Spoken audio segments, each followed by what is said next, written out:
Hello everybody, welcome back to the channel. Today will be kind of an overview and a quick update of the Janome HD3000 or Janome HD3000 sewing machine and my thoughts on using it.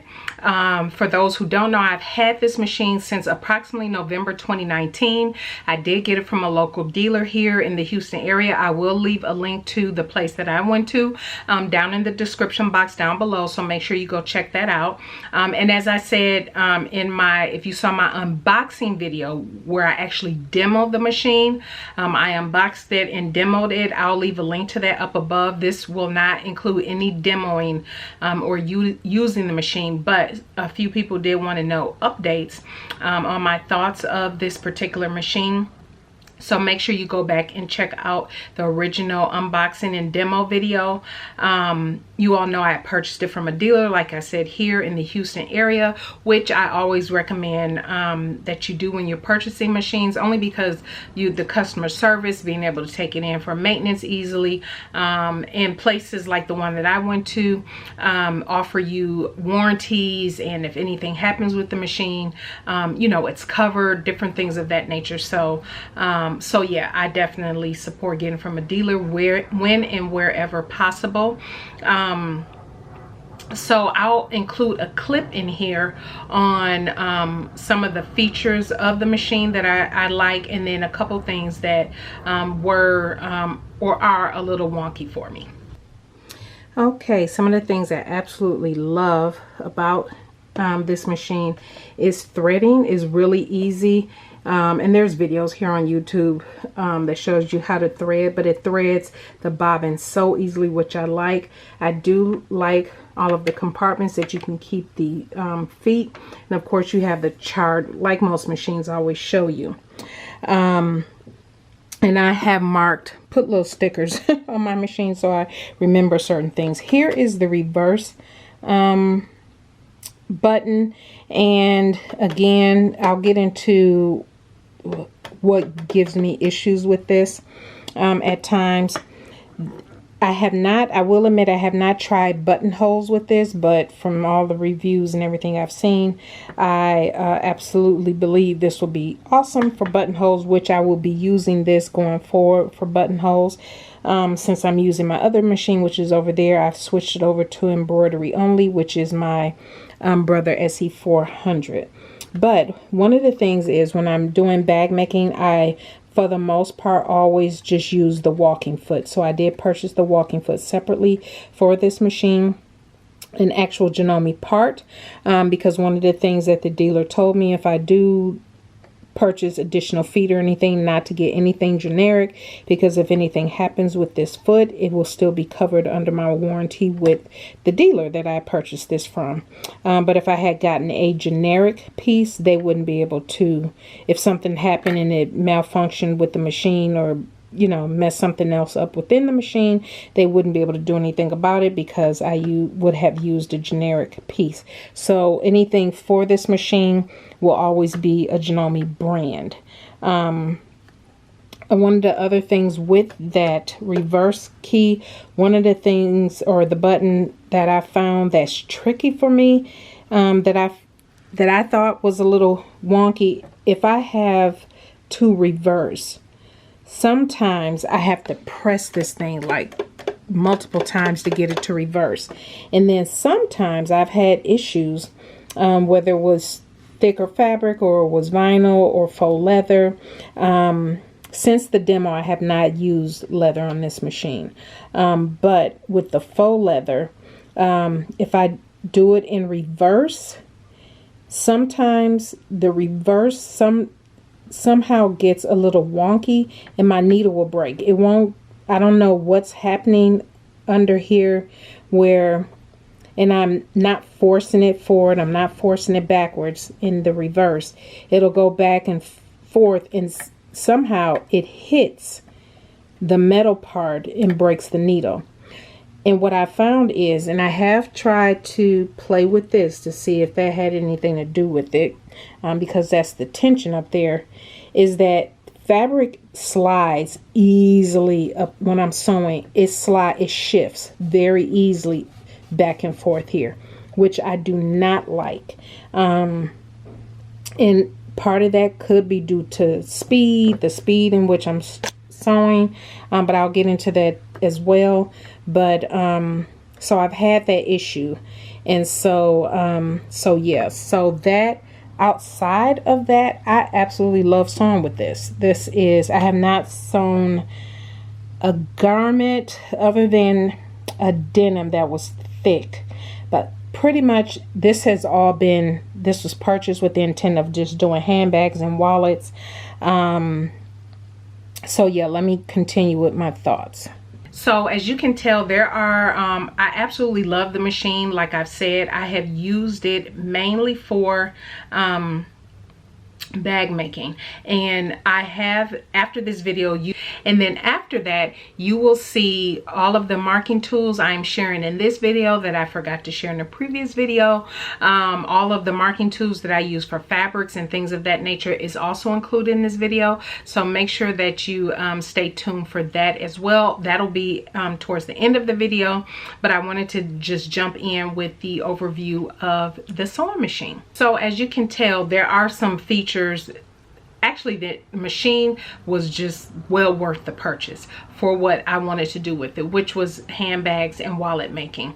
There are a couple wonky things that I found with it. Perhaps maybe the shop can help me figure those things out. I'm not sure. If I didn't mention it before, when I purchased this was in November, late November 2019, and so they suggested I work with it for 3-4 months if I had questions. But then it also came with a one-on-one, 2 one-on-ones, I believe, and so I didn't get a chance to do that because by the time I was going to go back, March of 2020 is when the pandemic hit and everything. As you all know, at least here in the US, in this area, that shop they weren't doing anything in person. And actually I need to follow up and see if they have started back up. I'm sure they have sporadically, but because that would be a very close contact situation, I would need to follow up just to see. But a couple of the wonky things that I mentioned on the machine, perhaps they'll be able to help me figure out. I do still love it for bag making and wallet making, but it will depend on the patterns. Now, when I started out, I was doing more bags and wallets that had a certain thickness to it. So when the thicker I got with some of because I was trying to combine the thicker vinyl with almost leather-like thick. Since the demo, I had not used this machine for leather, but me trying to combine a thicker, say faux leather, faux vinyl, on top of layers of fabric, especially thicker fabric, it struggled. I would have skipped stitches. Even with changing the needle for my faux leather, just so you know, if I did something with faux leather, the thicker faux leathers or something like that, I would use a jean needle. And I have switched and tried to see what a leather needle would do, and that wasn't working. Especially, as I talked about, if I had to do any back stitching, which sometimes I would, it depends on the wallet or bag pattern that you would backstitch, but normally you would just bury the thread. In those type of situations, you wouldn't backstitch those type of things. But some even thicker fabrics, for whatever reason, the fabric would shift underneath the needle, and then as I'm going back and forth, then the needle would shift and then hit the metal part on the bottom there for the plate and break the needle. And so I've had that happen to me on several occasions, which I didn't like. The other thing I didn't like about the machine, these are pretty much the only two things I don't like about the machine: no speed control. The reverse and this no speed control. There is no speed control on this, and I tend to sew pretty fast, which could also contribute to the issue I was having with the reverse function on here. But I don't like it that it doesn't have speed and a speed function. And because I'm getting more and more into bag making, I'm trying different patterns and different things of that nature, I am going to definitely move forward. I said that in my other video, my unboxing. was researching other more industrial type machines to purchase, and so I am going to do that. And what I will end up transitioning the Janome HD3000 for is for denim projects, buttonholes, thicker garment projects. It will shift to being garment projects only, and buttonholes specifically. And I'll show you a short video clip. I have a Pacesetter, Brother Pacesetter 2500, which is a workhorse that I've had for many years. However, it is starting to struggle a little bit with denim now, thicker denims, different things of that nature. And I started out making bags on that, and it just wasn't working. So hence me getting the Janome HD3000 machine, which works a whole lot better with thicker fabrics, plus my Pacesetter, my Brother Pacesetter 2500.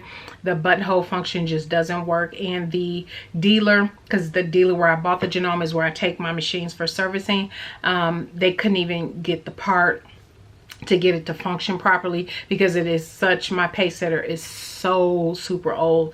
And I get some of the parts that I get for the Brother Pacesetter from sewing parts online, but the little intricate parts for inside the machine, yeah, the dealer couldn't even locate the piece for that to fix the buttonhole function on that. So that's why I'm going to switch to the Janome HD3000 to do the buttonhole, which looks phenomenal. I have not done a buttonhole on here because I haven't used it for garment making. It's just been bags and handbags and wallets. Now the handbag that I'm sorry, the machine that I am looking to get, and thank you to, I believe it was Margaret, it was a couple others, have suggested to me, which was already on my radar. Now I know a lot of people love the Juki and everything like that. I don't really want that machine. I do like that Sailrite has come out with an upgraded version of their machine that you can use for bag making, because the Sailrite machines are used for making sailing type equipment and pillows, and is made for heavy duty sewing like that. But they have recently, in the past year, I want to say it was early 2020, mid 2020, they came out with, I think it's called Fabricator machine, that I do like, and I like the functionality. Trust me, I have been looking online, watching a lot of videos, asking people a lot of questions about machines, and that Sailrite definitely looks like the machine that I want to get. Plus, that is one that I can actually go to, because Sailrite has a partnership with Tandy Leather, where their newer machine, and I believe there are a couple of their other machines you can actually get at Tandy Leather, which there is a location here in Houston for me to go to visit. And so I do plan to do that, but just to see the machine in person, again, due to the pandemic and everything going on, I haven't had a chance to physically go to the shops. Actually, all of my machines need to be serviced because I didn't get them serviced at all last year. So yeah, that is my update on the HD3000. I actually really love it. Only thing I don't like is the speed. There's no speed control and that reverse function. And again, it could be the thickness and why it shifts, the fabric shifts, which causes the needle to move, which hits the plate and breaks the needle. But outside of that, I love it. And I love how many feet it comes with and everything. So I think it's a really good machine. And actually, I love the bobbin function. I know the bobbin, my other machine is so old, but the bobbin kind of is a little slow sometimes in winding the bobbin, but this thing zips through really fast. So that is my quick update on the HD3000. If you have any questions, definitely let me know. Again, keep in mind I have not gone back to the store for my in-person if I had questions or issues with the machine due to the pandemic, but hopefully sometime this year I can definitely get in for that one-on-one. We shall see, and maybe some of these little quirky things things that I'm dealing with, they'll be able to help, or maybe it's something in the machine they need to adjust. I don't know. So yeah, that is basically it. I am now going to transition into the marking tools that I use. Let me know if you have any questions on the machine, and I will be right back. Okay, so these are all of the marking tools that I use for marking fabrics, either marking fabrics, marking for tracing papers if I'm tracing out patterns, as well as for marking items for bag making and wallet making. So these are all of the different tools. I will go quickly one by one what I use each of these tools for. I will leave a link to each of these tools down in the in my Amazon store, but if it's not there, you can easily find them online or at your local craft store. So this first tool is the Mark Be Gone tool, which I'm sure many of you have used. You have the one end, which is blue, and the other end, which is purple. As you can tell, hopefully you can see that the purple end is disappearing, and it does disappear quite fast. This one will stay on. All of these marking tools, I highly suggest test your fabric. Test whatever it is that you're looking to mark on, and just make sure that it goes out. It is removed. And so this end, so depending on the fabric, sometimes doesn't come out. And I've also noticed, depending on the fabric, once I apply heat, it goes away. So which is odd for this type of marking pen. But for those who don't know how it looks, I just have a piece of paper. I'm just going to mark. So you have that blue, and for me this one is drying out a little bit, but that is the blue. And then this is how the purple would look. And I would normally use either one of these to mark maybe a pattern that has dots, usually for gathering stitches, or if you needed to make sure that you pivot at a corner and there's a little square or triangle. So if there's a little square or triangle like that, I would sometimes use these, depending on the fabric, to mark. Now you will notice as I'm showing you, some of these tools I'll use for the same exact thing. It just really depends on the fabric, the color of the fabric, the type of fabric. You might just have to switch it up. The next tool is a pencil. This is very easy. I use this when I am, again, tracing. I will use a pencil, or I will just use a plain pen. Again, usually it depends on the mood that I'm in or what it is that I'm tracing. I'll put the pattern underneath the tracing paper. This is just regular paper, but if this was tracing paper and I needed to trace, I would just use my pencil. And the pencil does have an eraser, but I also have a separate eraser that erases better than this. Sometimes trying to erase with this leaves a mark. If I can show you. See, it's not really doing it too well now, but sometimes the erasers on the end of some of these pencils don't erase that well. So I have a separate eraser that I might use to remove that marking. This pen, or this pencil, let's see, it's called Fons and Porter. I believe this is linked in my Amazon store. But what it is a chalk pencil. Let's see if we can get that to focus. As you can see, the chalk on the end there, and it also has the eraser. This is really good for also marking darts, also marking those same types of markings if you have circles or whatnot on your fabric. Again, you would switch up using the type of tool based on the type of fabric you're using, the color of the fabric, and the ease of being able to mark your fabric. So on a piece of fabric, how you would mark this particular one. So say you needed to mark like that, and this is a really thick fabric, so I probably wouldn't normally. This is a perfect example why I may not use this particular marking tool. I'll show you the one I would use instead, but you would just mark on your fabric whatever it is, whatever marking that you need to mark, and then at least with this you can erase it really good and it disappears off the fabric, which is really nice. So again, it's going to depend on the type of fabric that you use, the thickness of the fabric, the color of the fabric.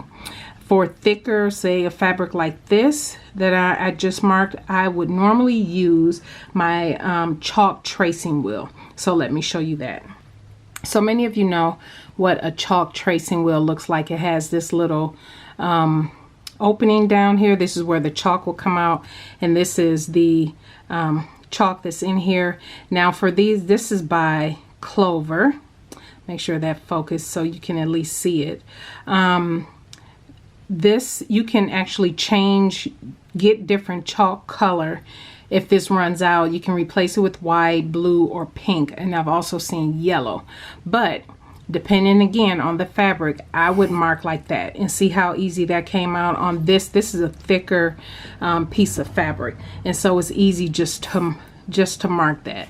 And then of course you can dust the rub the chalk away, but this is another marking tool that I will use as well. Then along the chalk line, I have actual pieces of chalk, and this is Crayola chalk that I had purchased. And again, you can mark fabric. It depends on the fabric, depends on what I'm working on. I would use this. Again, you will have to determine based on the type of fabric that you're using, the projects you're working on, the type of marking tool that you use. And you can, if you rub, and actually I would use a very damp cloth and just wipe this off.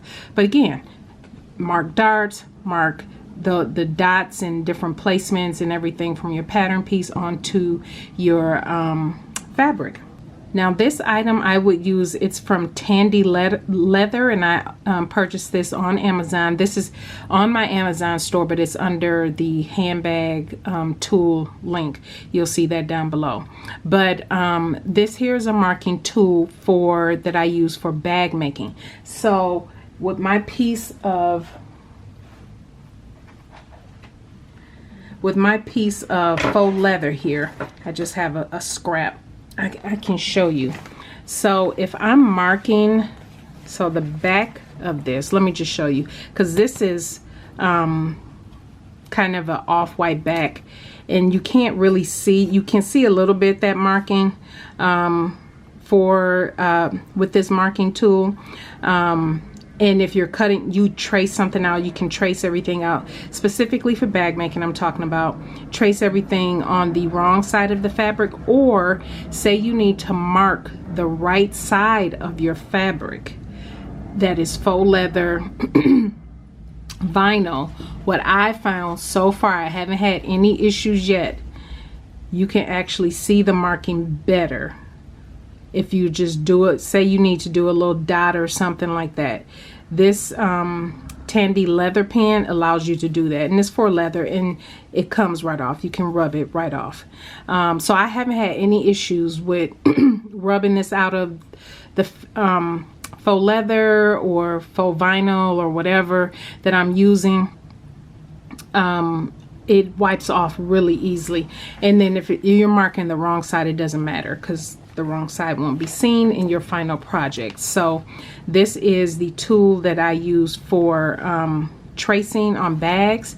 And I also use, because this one is a double duty one, this is an air eraser by Soline, and I also use this for bag making and for clothes. Again, test your fabric. I have used this on fabric where the marking did not come out. If I recall correctly, it was on a muslin, so it didn't matter, but I knew for that particular fabric I was using not to use this for the main marking. I use my other tools, and again, I'll keep sharing with you. But this is how this one looks. So it looks like a little marker. And essentially, so like I said, I will use this for garment and or bag making. So as you can tell, on the bag making, on the wrong side, I can easily mark and see. So if I'm tracing bag making or wallet pieces, it's easy for me just to use this, because I can see it, actually can see it better than I see that one. So if I decide to trace a pattern piece out, then I can use this, which works really well. And again, I do believe this is also linked in the Amazon store, so check it out. But it's an air erasing pen by Soline, and this is pink. Another tool that I have used, and this is actually was shared with me by Myra from One So Sweet. This is the Ultimate Marking. Let me see if I can get that to straighten out. This is called the Ultimate Marking Pencil, and it is white and it irons right off, and it really does. So essentially it's and this one, for me, I have found to be quite finicky, where it doesn't work too well on a lot of fabrics. But for example, something, and that's my other marking, let me turn this around. So something thicker like this, I found that it marks very, it marks easily, right? So if you want to mark an X for where you need to pivot or something like that, very easy. And this irons, all you do is put a hot iron on it, this completely disappears. So this is one, but again, for me, I have found that this one is just a little bit, let me make sure that this is in focus. I have found that this is just a little bit more finicky, but I have used it for that as well, for marking, depending on the fabric again. This fabric, this purple fabric you see underneath here, is a polyester. So again, for some of these marking tools, it may depend on the content of your fabric or item that you're using, how well one of these tools will work over the other. So hopefully that makes sense. Two other tools that I use. This is a Crayola twistable. As you can tell, it's called twistable, and you twist it at the top and you see the little leg come out from the bottom like this. And I use this for tracing. So again, it depends on my mood. Usually I'm either using a pencil, I showed you earlier, this Crayola twistable, and usually for if I need to make an adjustment to something I have traced, it's nice to use these twistable Crayola twistables because they're in different colors. And so say I trace something all out in black or a pencil, if I had to make adjustments, I would use this to show where my adjustments were made, and maybe use a different color to mark what the name of the pattern piece.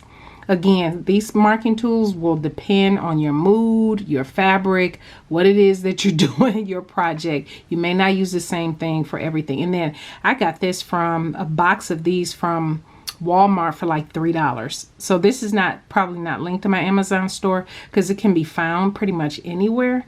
And so yeah. And same thing with these. These are called Crazy Art, again, Crayola.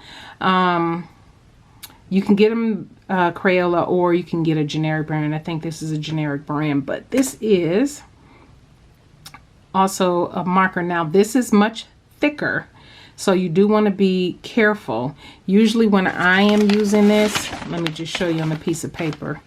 If I use this, I'm using like a really thin tip so it doesn't distort the line. I use this again for tracing, and so it just, again, it will all depend on the pattern, the tracing tool that you're using, something like that. As a matter of fact, I will link up in the iCards here how I trace my patterns. There's a couple different ways that I use to trace them, because one of the other marking tools that I use, which I show in that video, I won't show in this one, you can go and click on that link, is when I'm tracing this thicker paper, which is leftover paper from when I order patterns from PDF plotting, things of that nature. I save the excess paper from those for tracing. So I use either one of these tracing tools that will give me the best results. Usually not this one for tracing patterns, but these. And mainly this one, this is called a stiletto, because when you are marking it, you see those little dots. If I put a pattern on top of this type of paper, again, watch the video so you understand what I'm saying. The other video, I would trace the lines and I would use all of this to mark my entire fabric, or I'm sorry, my pattern onto this weight of paper. Now, when I can use either this one, usually not the stiletto. So let me bring back in this one. I would use the smooth round tracing wheel or the slight bumpy tracing wheel. It will depend, I have found, on the fabric type and the thickness of the fabric, which one will work better. But I use this Berta style tracing paper, and I have 3 different colors. Again, I bought this off of Amazon, and so I have blue. I found this works very well. I have white and I have yellow. So I have 3 different colors, and I have found, again, I use it for marking darts. I use it for, it depends. If these other marking tools aren't working quite right, or my markings aren't coming out, that's why I use so many tools. It really just depends. But I find that either the smooth tracing wheel or the bumpy tracing wheel works best with this type of tracing paper. And so I don't use this, because then this would just put holes in this tracing paper. But if you want to know how I completely trace my patterns, I give some extra tips on tracing patterns in that video. Again, it will be linked up in the iCards. So I hope that answered the question about marking tools. If you have any questions or you think I left anything out, definitely let me know. Okay, so those are the marking tools. Thank you to those who have asked, like, okay, what marking tools do you use? When I talked about my top 25 sewing notions and tools, totally left out the marking tools. So I will link up to that video so you can go back and watch that if you're interested. But those are all the marking tools that I use. Again, everything will be linked in my Amazon store. Otherwise, you'll be able to find it easily online or in your local sewing and craft store. Again, keep in mind, I switch up on what tool I'm using based on the fabric type, color of the fabric, the mood I'm in, if I'm tracing or just marking for darts or pivot points or different things like that, gathering points or whatever on sleeves. So definitely keep that in mind. You may need or may not need half of these, but for me, it's just, I just find it nice to just have a variation of different tools that I use, marking tools, just because I find that it just depends on what I'm doing, what works better for what project I'm working on. So that is it, everybody. Thank you so much for tuning in today. Stay tuned for Sunday. I believe that video will be the swatch book making video. I had a couple questions on that. And so this video wouldn't be extra long. I decided to break that up and put that in the next video. So stay tuned for that, everybody, and we will see you on Sunday. Bye.